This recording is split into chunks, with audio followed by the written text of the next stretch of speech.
I'm Samantha Booth, Chief Reporter at education newspaper Schools Week. Firstly, I thank you all for attending the SEND conference today. It's the first time it's taken place alongside the popular Schools Academies Show. We'd love for you to share your experience and views at the conference using the hashtag SENDConference on social media. Just some housekeeping to start with. Please familiarise yourself with the fire escape routes, and in the event of an emergency, the venue will provide information on the overhead tannoy. But if you just head straight back to the exhibition hall, straight down to the bottom of the corridor. Please don't use this lift just here, because that will take you to somewhere completely different. Use the lift at the very end of the corridor, hopefully the one that you came up in. The toilets are literally just as you come out here on the left. And if you've got any concerns this morning, please speak to the event organiser, Hannah, who's not here right now, but I'll point her out to you in a bit. We have a helpful and thought-provoking agenda ahead of us today. We'll be hearing from some of the organisations involved in piloting the government's SEND review, changes a year on, and from sector specialists on how schools, councils and health services can work together for a more inclusive system. There will also be several chances to ask questions, so please do get thinking of any that you'd like to ask. Before I share my reflections, I'd like to thank all of our speakers who've agreed to share their expertise with you today, and a big thank you to nasen, SEND Network, and the Global Equality Collective for partnering with us for this event. One of the main themes of today's conference is the future of the SEND sector and the positive and innovative work happening across the country in the face of adversity. But first, I'd like to set the scene of what has happened over the last decade. 2024 marks 10 years since the landmark Children and Families Act overhauled the SEND system. They were coined the biggest education reforms in a generation. I probably don't need to tell this audience what that meant, but just to set out some of the key changes at the time. Statements were replaced by education, health and care plans, which also extended statutory support to 16 to 25-year-olds. Various legal deadlines came with these, such as councils issuing plans within 20 weeks. But while the reforms were widely agreed to be the right course of action, the implementation has been deemed a failure. We now have a system in crisis, and I think I'd need another hour to set out exactly what's happened and where we are now, but here's a flavour. The government's own data shows the number of EHCPs has risen 115% since 2015, while the number of plans issued by councils within that deadline is at its lowest ever. Councils have combined deficits in their high needs budgets of nearly 1.6 billion, with more than half of councils reliant on government financial intervention. And families feel distressed and traumatised sometimes over council failures in some parts of the country. Special schools are bursting at the seams on tight budgets, while mainstream schools are delivering SEND support on stretched resources. Capacity in other services, such as mental health and social care, is just as thin, meaning we are often seeing schools picking up the pieces. The government is not ignorant of the issues with the system, having finally published an improvement plan last year, which aims to move towards early intervention. And while some of the key reforms are now being tested, such as digitised EHCPs and new national standards, the nationwide rollout could be some time away.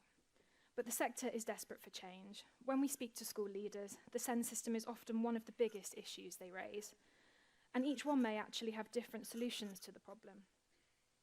When interviewing experts earlier this year on how to fix the SEND system, these suggestions ranged from greater accountability to writing off council SEND deficits altogether. Experts also point out there needs to be an urgent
we have Chief Global Strategist.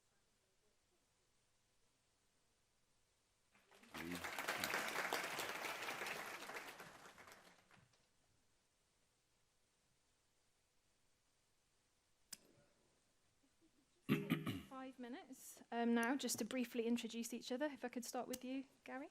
Yeah, good morning, everyone. It's really lovely to be here. I feel enormous sense of imposter syndrome sitting in a room full of people who do so much to make schools right for our children and young people with SEND. My background is as a secondary teacher. I've been a secondary and primary SENCO and then led SEND provision for a multi-academy trust in London and Hertfordshire for a number of years. I work with the EEF on their SEN in mainstream guidance report, trying to support school leaders to think about okay, research evidence is lovely. Actually, what does it mean in practice? How do we, bring that research, academic research, into practice? And I work now with Whole Education, a national network of schools and school leaders trying to support work across SMATs and local authorities in relation to SEND. Thanks, nice to be here. Thank you. Lorna? Okay, and I'm Lorna Beard, and he talks about imposter syndrome. I'm sat next to Gary Albin, right. the Lorna Senko. So my name is Lorna Beard. I'm Strategic Director of Education for nasen and have been since September last year, so fairly new to the post and new to the other side of the coin. Before that was in MAT leadership and school leadership, working in the East Midlands, developing SEND and inclusive practice across a group of 7 schools. Thank you. John?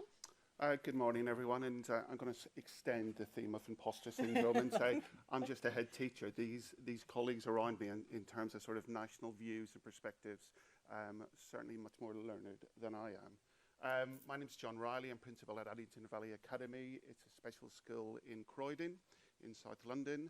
The school was opened in 2020 to support young people with a diagnosis of autism and associated severe and complex needs. The school is part of Orchard Hill Colleges and Academies Trust. We are a family of schools, 14 schools, 8 college centres, all supporting young people with SEND. It's been an amazing couple of years working at Addington Valley. We won in 2022 National School Building of the Year. Really blessed to have a school that was purpose-built for young people with SEND. And I think our young people have benefited from that. My background before joining AVA Addington Valley was that I've been head teacher of 3 other special schools in London. And yeah, just very much enjoy and looking forward to the debate this afternoon or this morning. And Susanna? Hello, everyone. I think there's a common thread in this panel around imposter syndrome. I'm just an academic. I don't have as much experience of the real world as most of you in this room, and certainly in the panel as well, the real world of education in schools. I'm the director of the UCL Centre for Inclusive Education, which does mostly research and knowledge exchange in all aspects related to SEND, inclusion, and neurodiversity. I have a background in psychology. I've been a researcher for 20 years now. The first 10 years pretty much all over the world in many different places, and the last 10 years in the UK. Brilliant, thank you. Just to say to anybody standing at the back, there is plenty of room down the front here, so don't feel rude at all walking down. If you'd like to take a seat, that's absolutely fine. Great, thank you so much, everybody. So first of all, I just want to explore, in your lines of work, what have you found are the best ways to meet what we've seen as increasingly complex and high levels of SEND, as well as SEMH needs as well, in both mainstream and special schools?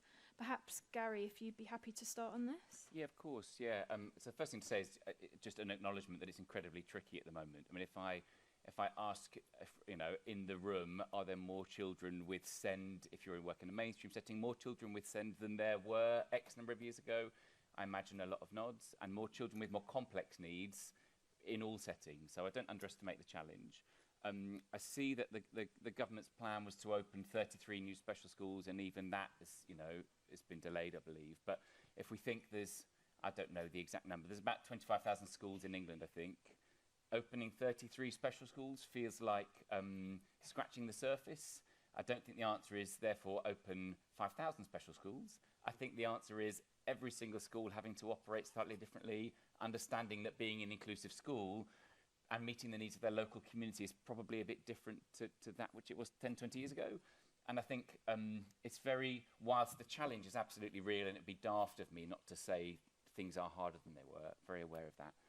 I think it's also it's easy as a SEND leader, as we all are, to get sucked in slightly to the negative narrative around that. So to be sort of going, well, there's more, and so how on earth can we? And of course, if there are more children with SEND in our mainstream settings in particular, it's because of many things, but potentially because parents are exercising their legal right to mainstream, and that should be celebrated, because I think there's a growing awareness and acceptance of SEND in society. And so if more families are sending their children into school without sort of, don't be different today, or I embrace your difference, but not between the hours of 9 and 3, if actually more families are saying to schools, actually my child's a bit different and it's not a problem, it's to be embraced. Clearly, as I say, that brings challenges to schools, or can bring challenges to schools, but that is something to be celebrated, that increased awareness, that potential increased acceptance. So, and in special schools and mainstream, actually, advances in neonatal care, again, potentially meaning that there are children who in the school system who wouldn't have survived full term X number of years ago. So there's reasons to celebrate the increase in need across all our schools and the increase in complexity in need. Of course, that doesn't come without its challenges. Thank you. John, do you have any reflections on that? Yeah, I think just operationally, having had the opportunity a couple of years ago to set up a brand new school, the reality is I think there is a real challenge within the system around teacher confidence in supporting young people with SEND and understanding a range of needs and understanding how a classroom works for those young people. So we very much put training at the heart of everything that we do. We all know, I think, that colleagues entering the profession, the exposure, the knowledge, the training that they've had as part of initial teacher training really doesn't equip them to support and deal with the vast array of needs within the classroom. I saw a statistic from 2017 that said in a typical, if there is such one, a typical mainstream classroom 6 or 7 years ago, from a class of 30, 6 children in the class would have special needs. And I suspect it's probably higher now. And certainly some of those needs, as you will know, are undiagnosed, and many of those needs are increasingly complex. So as a school and as a trust, we've built quite an extensive training platform. So regardless of the member staff joining us as a school, they do not work with children for the first 6 weeks of their employment. And we do a training package which is around what we would consider evidence-based approaches to high quality teaching and learning, which allows the staff members to get, I think, valuable CPD, but CPD which is accredited. So we do work with the National Autistic Society. All members of our staff have TEACH qualifications. They all have PECS qualifications. We buy in the Gina Davis Foundation, who comes and runs sessions on attention autism. And we set the school up from a training point of view to ensure that before a member of staff engages with a young person, there is an opportunity for them to learn, I suppose, to be prepared to learn the background knowledge, and good high quality training to increase teacher confidence was at the heart of everything that we do. What do you think of the changes to the ECF and the ITT content framework? Just briefly on what you're talking about, teacher confidence. Do you think it will help that? I don't think, it's probably a case of, we're going to reserve judgment on that. I think it's probably too early to say. We do work as a school with St Mary's. We support their teacher training. We go in and we talk about all things SEND and inclusion in a mainstream classroom. And I think we find, we go in and we present on SEND issues, and we think that we've put something together that's really basic, and teachers are going to say, well, we know that. But those training to be teachers are saying to us and speaking to us as if what we're presenting is quite revolutionary. And we're finding this sort of difference between things that we think should be really common knowledge, really understandable, just part of practice within a classroom, that there's not that exposure to and that knowledge of. So I'm not sure is the honest answer, but it is quite, it's illuminating working with with colleagues entering the profession to see actually, I suppose, what they don't know, and illuminating and also rather worrying, I think. Lorna, I don't suppose you could just reflect on the best ways to meet increasingly complex and high levels of SEND? I think what both my colleagues have said runs through my personal belief and my experience. I think we have to put SEND support and SEND practice as a golden thread that runs through the core purpose of the school, which is teaching and learning. And all too often it's seen as a bit of a bolt-on. You know, it almost sits outside with the inclusion kind of services of safeguarding and pastoral support and pupil premium, whereas actually in the schools that do it right, it's that golden thread that runs through the practice that all class teachers understand as their core responsibility in the classrooms.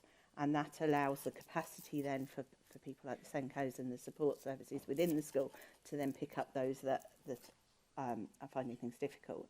I think the thing that makes a difference is teamwork. And I know that's a really simple and understated things, but we look at the split across the education sector, and historically, you know, primary and secondary, there's a split between them. There's early years and infants, there's a split between them. There's a difference between special and mainstream. And what we would actually all benefit from is actually all working together to join up the system for our young people, because we can learn so much from each other. So it's that basic teamwork and looking outside your own context and working outside with other people's experience and pulling communities of practice together that I think is the key to this, that schools that look outwards will achieve more than schools that look inwards. And that culture of inclusion and that culture that the school is there for every child to succeed has got to be number one. I think you're right. I think about the training package that we offer, particularly young teachers coming into the workplace. You know, when I was a young teacher, it was very much about the needs of your class and how you meet those. Now it seems to be about the curriculum and the outcomes and how to achieve the outcomes, and perhaps the child gets lost in that. So we need to put the child back at the centre of it, and absolutely setting your school up for the context in which and the community in which you serve has got to be key. Another partner that we really need to get on board is working with parents. There's a lot of adversity between parents and schools at the moment. You know, we had a chat in the speaker lounge about the tribunal systems and mediation and all of those really scary things that head teachers like John spend their life fighting. You know, everyone in this room is here because they're committed to improving the outcomes of SEND pupils. And there's not that tension. We need to pull parents into that discussion rather than set them Can I apart. just add a point, Sam, about, if that's okay, about disempowering teachers potentially, which someone mentioned earlier about, I think there is a danger when we talk about SEND that we make our teachers feel like it's something, they can only meet the needs of children with SEND if they essentially become an educational psychologist or learn every section F off by heart, or, you know, really learn a new language. And I think that's something that I think, you know, is a self-reflection from my own school practice, is actually, did I make, maybe to bolster my own sense of, look at what I know, or for any other reason, maybe because I didn't know sometimes, actually how are we supporting teachers to go, and actually most of what you need to do is within the realistic workload and skill set of a teacher. No one needs you to go and become, enormous respect for educational psychologists and these people who play essential roles in the sector, but that doesn't mean that teachers fundamentally shouldn't be using their craft of teaching and thinking, what do I tweak, nuance, adjust to meet the needs of, and increasingly complex needs of children, rather than I need a different skill set outside of the skill of a teacher. I think sometimes we give conflicting messages potentially about that. And I think one of the things in that is almost changing that deficit language, and us as leaders changing that from a deficit to a, you know, you stop using words of, in spite of them being autistic, they achieved. Yeah. You know, is in spite of having a hearing loss, they reached this. We have to change that mindset, and that's about society. That's not just about educational, but we can lead the charge on that. Thank you. Just want to introduce Kimmy. Hi, hope your journey was okay. Do you want to just briefly introduce yourself for the audience, if that's all right? think it might already be on. Try speaking. Hi everyone. Just the joys of the Northern Line for those of you who have experienced delays on that. So first and foremost, apologies and hello. I'm Kimmy Rehel, the Chief Global Strategist at the Global Equality Collective. It's wonderful to join you all here today. Thank you. Thanks so much. The next question I want to ask about whether there's been a rise in invisible SEND and what that means for the front line and also the impact on outcomes. I don't know who wants to take this first. Gary, perhaps, or Susanna, did you have any? Well, I just have two thoughts about the previous question. Oh, right, if that's, absolutely. If that's okay, I just want to build on what was said before and bring to the table what the research evidence says about these things. And one of them definitely is the issue of teamwork that Lorna mentioned. But what research shows is that there's clear evidence that cross-disciplinary work across sectors actually makes a difference.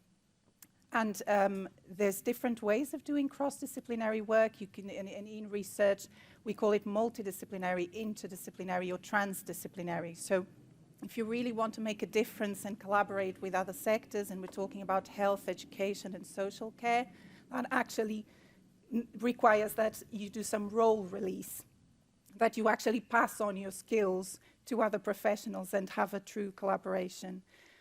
Research evidence also shows that investments in early intervention are absolutely fundamental to positive long-term outcomes. We often refer to the Heckman curve, which shows that the earlier we invest, the better the outcomes will be in the long run. And this is in terms of health, it's in terms of education, it's in terms of school exclusions and dropouts, for example, but also in terms of economic benefits. So those are my thoughts in relation to the first question. In relation to the second question, I think if we were to do the exercise here in the room of trying to describe what invisible SEND is, we would probably find out that it's not that invisible. We can describe it. We're probably just not have been looking at the right place. And one of the things that I think needs to be discussed a bit more is the use of terminology and the use of SEND classifications. I know you're going to probably ask us a bit more about that later, so I'll leave it there for now, but I think that's a really important issue. Just picking up on the previous question, and I think a point from Gary, which I would agree with, around the knowledge of the classroom teachers to meet the needs of all of their young people. I'd wholeheartedly agree with that, but just to be different, I think what happens is that in too many cases, the mainstream classroom is a really frightening, unhelpful environment for our young people with SENS. Classrooms are not set up in a way that welcomes them, accommodates their needs, and supports their learning. And what you see in mainstream as a result of that, and quite often it's led by a sensory overload, is a spike in behaviours. And if you speak to mainstream class teachers, the number one thing that all teachers rail about is behaviour. So as soon as you see a young person in the classroom who's struggling, they'll communicate that struggle through their behaviour to you. And then the school's response is quite often, well, they can't be in that classroom, or we start down a path of exclusion. And we all know the awful stats behind young people excluded, and the huge number of people, young people who have SEND who fall into that. So I do think there is a real emphasis and an onus on us now to take ownership of how we do things and change the narrative around they're poorly behaved, they're misbehaving, what are we going to do with them, and look at ways we can actively accommodate and support. And I think I do take the point that special schools have a job to do to get in and work with mainstream schools. But sometimes there's a massive, I find, reluctance. We're often seen as telling people what to do, and I get the pressures that mainstream head teachers are under. As SENCOs, many of you are, I think that you will understand that there can be a tension. Sometimes you go to your leadership team if you're not on it and you ask for something and you're told no, or there's a sort of a frown. I think there are a lot of pressures to sort of to counter. I'm not sure about the rise of invisible SEND, because we're supporting some very complex and very vulnerable young people. But what we are seeing and what we do know is that the pressure on places is just immense. It's huge. As a school, we get somewhere upwards of 25, 30, 35 consults for every place that we have at our school. And that system is wrong. I spend 3, 4, 5 days a month in tribunals, putting arguments forward why we can't meet need. And quite often, you know, the parental success rate at tribunals is very high. We're directed to take the child, and you sort of think, well, at what point is enough enough? You know, at what point is this system that we just cannot provide a high quality of education for all? Yeah, I don't know if that's helpful or not. That's just the reality on the ground, I think, at times. Oh, sorry, go on. Just briefly, because I'm just going to move on to the next one, if that's all right. Thank you. Okay, I don't think it's so much invisible, but what I think it is a multi-layered, children have multi-layered needs. So often it presents as an SEMH need, but actually it could be because there's a lack of diagnosis or there's a lack of provision around a need before that has meant that that child has then started to exhibit SEMH. And actually that goes back to that point, the earlier the intervention, the better, because then you see the true picture and the true profile of the child, and it stops it escalating into something else. Thank you. Susanna, I just wanted to talk about the term SEND and whether it's lost its utility and are there other taxonomies that we should be using? Thank you. In my work in academic research, we do a lot of research with other countries. We try to learn from the evidence available in other countries. And what we do know is that in many other places, they are currently looking at policy level to alternative terms for SEND. So the short answer to that is yes, that discussion is being held. And for example, Finland and Norway have recently changed their policy, and their classifications for what we call SEND are slightly different, as in they're not focused on the child, they're more focused on the environment. So they have different levels of support from the environment that children may or may not need, and that applies to all children. So they are shifting from talking about children with different types of needs to different types of support that may be needed in different situations. And I think, you know, I'm not sure that is the solution. That's not what I am suggesting, but certainly I think there are things to be learned from this exercise. From my point of view and my own research, and the last 10 years has been my focus, really.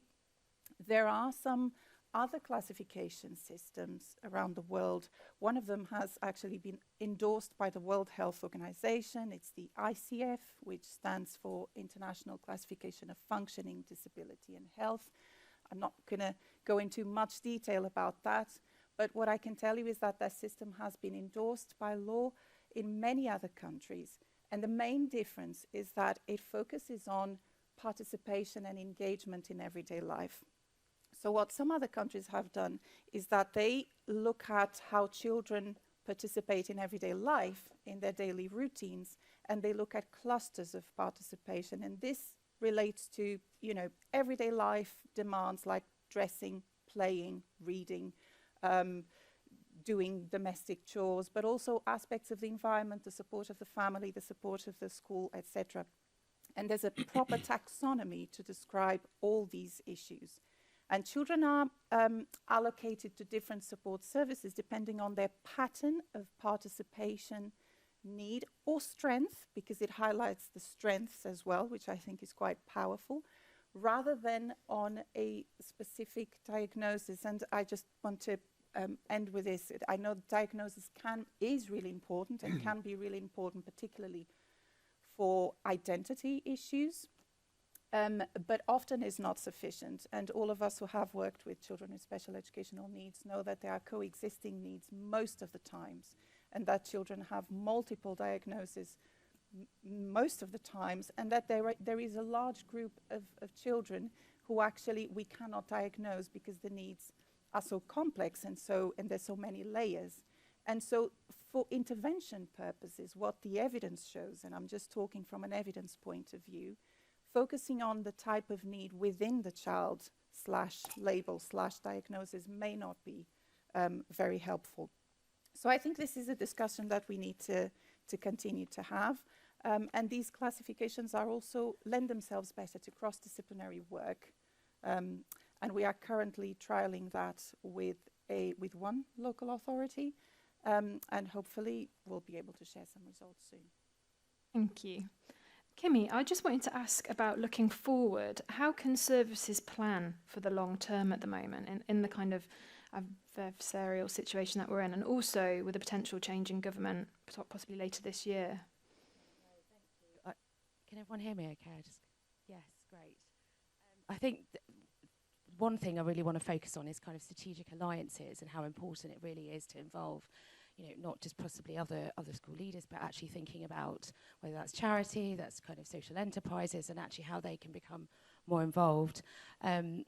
Us here at the Global Equality Collective have been collecting surveys and also kind of really thinking about the kind of culture, the belonging, but also something around kind of the self-identification now of SEND as well, which I guess adds further complexities.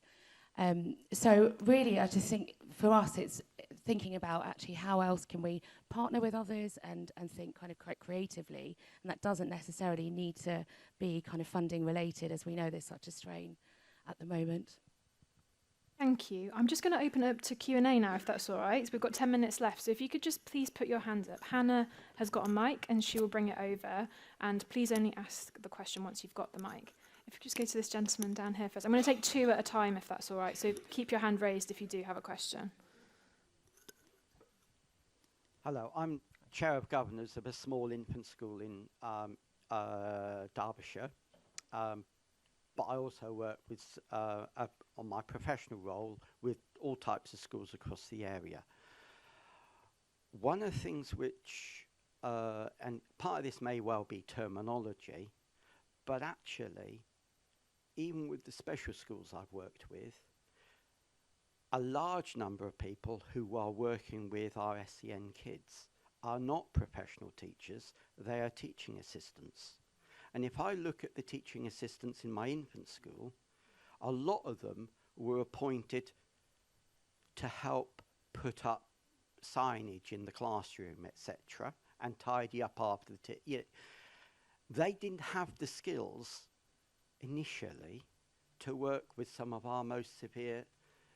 And I'm looking at, I'm sure what you've seen is behaviours which we used to only see in secondary schools is now happening in primary schools, and even in our infant school you sort of think there's behaviours there which we wouldn't have expected to see in this infant school. And I look at some of our teaching assistants who are off sick because of the stress of handling some of the kids they've been. And training and development is all, but you sort of look and think, in our schools, yes, we've got a lot of money coming in, question mark. But by definition, we're tending to put our lowest cost resource to meet those needs. I think that challenge is very familiar to probably all of us, and certainly to me, around actually, firstly, sort of credit to those TAs, as I appreciate is implied in what you're saying, for being some of the most caring, resilient, hardworking, and lowest paid staff in our school. So I appreciate that's implied in what you're saying, but was worth stating. But actually, it's an issue if the children with the greatest need are getting the least time, attention, interactions with their teacher, as previous research from UCL and others has suggested they do. It's a big problem, I agree. And the change in role for the TA, that has gone from a teacher's assistant to a teaching assistant, and that's a very subtle change, but a big change on the ground, and means that we need to be really investing in those and professionalising those roles again. And there was a move pre-COVID to professionalise with TA standards came in, and that seems to have been lost again. We at nasen, we have our largest contract is with the DFE and is the whole school SEND contract, And I can see, and she would kill me if she didn't point at, she's there, and we've got a stand here today, so go and find them. Okay, but that is incredibly powerful for upskilling some of those TAs. It was a workforce development programme, but it was primarily set at teachers, but we're finding more and more use for it now with support staff. So the other thing that I would say is there are funded offers out there for school staff and for schools. Make the most of it, because that funding is there. It is your right. It's your staff's right. Go and use them. And those might help. It's not going to change the problem, but it's a free offer that might help, a funded offer. So I'm just going to quickly take one more question, and we can come back to that definitely. I just want to make sure we're getting as many in. Just good morning, everyone. Diana, I'm a Senior Vice Principal in SENCO as well in secondary school. Just wanted to share, obviously it was very interesting to hear your comments, and also from public here when you talked about issues in Addington School. We all relate to that. What I've noticed is that where we have got success stories is where parenting is working, and where we don't, and we're absolutely stuck, is where parenting is not working. We also know the agencies that should be supporting schools in working with parents are not always there with their capacity or even knowledge, I find sometimes. So I just wonder, perhaps from academia, if there's any research that we can tap into, or any training, or indeed anything, to help us working with parents, to help us working with their children. Thank you. That's a really good point, and certainly work with parents is very, very important. And the research shows that over and over again. Obviously, having a supportive family is a protective factor. And so children generally, with all the wonderful exceptions, generally if children have that supportive environment, they are more likely to do better. But what the research shows as well, and this is clear evidence from large-scale quantitative studies, that at primary school level and pre-adolescence sort of phase, the number one predictor of school belonging, which is a great indicator of academic success, is actually the teacher-child relationship. And I think this is incredibly powerful, because if we actually manage to get that right, and if we have an effective early childhood intervention system in place, which we don't, but if we have that, teachers can actually make a massive difference in those crucial years. But we are in a situation where, especially now, many children can't even access proper early childhood education, let alone early childhood intervention, which is a much wider and complex and holistic set of services that should be in place for young children. We do offer some training at UCL, but I don't think, I mean, that's a quick fix, I think. Can I add, if that's all right, about we all know how life can be quite hard sometimes for parents and families of children with SEND. I don't think that sense of empathy is always felt by every staff member. Not looking to sort of vilify anyone, everyone's working under great stress, but actually us not walking past comments that are about sort of easy blaming of families. I'm not suggesting for a moment you're doing that, by the way, but you know, actually calling out colleagues when we're saying, actually, we don't know what that home life is like for that child. Actually, let's assume the best. Let's assume those families are doing the best with the resources and skills and support that they have around them, and think about our own place in that. That's really hard, clearly, but I think that's one of our duties, to advocate for the families that we don't see what life's like at home necessarily. Can I just add to that? I think experience over the last couple of years with setting up a new school showed that we put a huge amount of time and emphasis and training into the school. We set the school up, we trained the staff, we got the curriculum, we thought we were okay. And actually, after about 2 years, we started to go in, we're not going to make a difference unless we can work with families, unless we can develop relationships in the home and get parents part of their child's education, and a real active part in that. And we had to develop our own family strategy around that as a policy, as a principle. And when you start scratching the surface of that and what that really means, it is also quite frightening at times as well of the experiences in the family home and the knowledge and the support that families can give or don't give. As a really good example of that, we we have a family support team. We're out in homes. We're pitching beds up, putting locks on doors. We're really trying to support our families to support their child. But we also find that in doing that, the levels, and I work in South London, but the levels of social economic deprivation of families is frightening. We had to set up as a school, we set up a food stop as a school. And I thought, you know, I've been a teacher a long time. What type of society allows that to happen? And, you know, we have now got nearly 50% of our parents requesting parcels on a weekly basis. And when you understand the pressures that families are under, you know, supporting a child with very complex needs, but also just dealing with life, it's really, really tough. And unless you can build that culture of support and positivity with your parents, and understand that this isn't about blaming anybody, having a go at anybody, but this is just about genuinely helping, I think you're not on to try to transform lives. You know, that you really do need to put that as a big emphasis. And, you know, I think we learned that the hard way after 2 years of thinking, actually, you know, sitting back and thinking, actually, our school's pretty good. But, you know, we were just not doing enough. There is also a... Oh, sorry, sorry to interrupt. I'm just going to go for one last question, but please include your remark. Yeah, really quickly, thank you. Yeah, sorry to cut in, yeah. Sorry about that. My name's Mark. I'm a Senko, secondary Senko in Chester. Quick question for the panel. What are your thoughts on the role of Progress 8 in creating a results-driven schism in many secondary school leadership between attainment and provision? And does this need addressing at a higher level? Thank you. And sorry, I missed a lady over there earlier, but please do come up at the end and ask your question. Does anybody really quickly want to address that? Kimmy, sorry. I'll do one sentence, if that's all right, which is, I think it's better, remember the old CD borderline, let's just chase the Cs? Progress 8 at least means we should be chasing every grade, but I think in terms of what curriculum choices we give our children, we have to, you know, head teachers, understandably, working within the system, are putting pupils on courses that maybe aren't always in their best interest because of performance tables. Very real pressure, don't blame heads. It's not a perfect system by any means, clearly. Brilliant. Any other questions, please do come and ask the panellists. I'm sure they'd be happy to chat afterwards. Is that right? Yeah? If we could just give a big round of applause to say thank you to our panellists today.